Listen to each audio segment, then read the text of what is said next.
எல்லாருக்குமே ஆயிட்ட போது அது வந்து லக்ஸரி டாக்ஸ்ல இருந்து இப்ப என்னாச்சு காமன் மேன் டாக்ஸ் ஆயிட்டது. ஓகே, ஸோ அதை நோக்கி போயிட்டு இருக்கு. இப்போ 28%லேருந்து 18% போறதுங்கிறது நீங்க வந்து ஒரு லக்ஸரி ஐட்டம்லேருந்து காமன் மேன் ஐட்டம் மாதிரி பண்ணுறது. அதுல என்ன ஒரு அட்வான்டேஜ், நம்ம எல்லாத்துக்குமே ஒரு பர் கேபிட்டா கன்சம்ஷன் அப்படின்னு சொல்லுவோம்ல.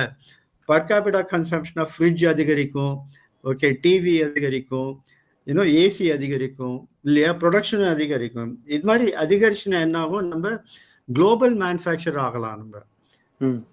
ஓகே, இப்போ நீங்க தாய்வான் எடுத்துக்கோங்க. தாய்வான்ல வந்து லேப்டாப் பண்றாங்க. ஓகே, பட் தாய்வானோட ஓன் டிமாண்ட் எவ்வளோ இருக்கும்? 5% தான் இருக்கும்.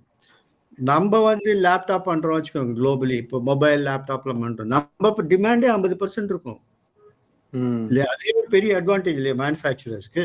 நம்மளே ஒரு அதுலயே பிரேக் ஈவன் ஆகலாம் அவங்க நம்ம டொமஸ்டிக் டிமாண்ட்லயே. அதுக்கு மேல அவங்களுக்கு எக்ஸ்போர்ட் பண்றதுலாம் சர்ப்ளஸ் மாதிரி அப்படின்னு வச்சுக்கோங்க. இன்ட்யூட்டிவ்லி நான் சொல்றேன், அது மாதிரி இருக்கிறது. யூனோ, ஸோ இந்த 28% 18% ஒன்று இது ஒரு லக்ஸரியா பார்க்கல.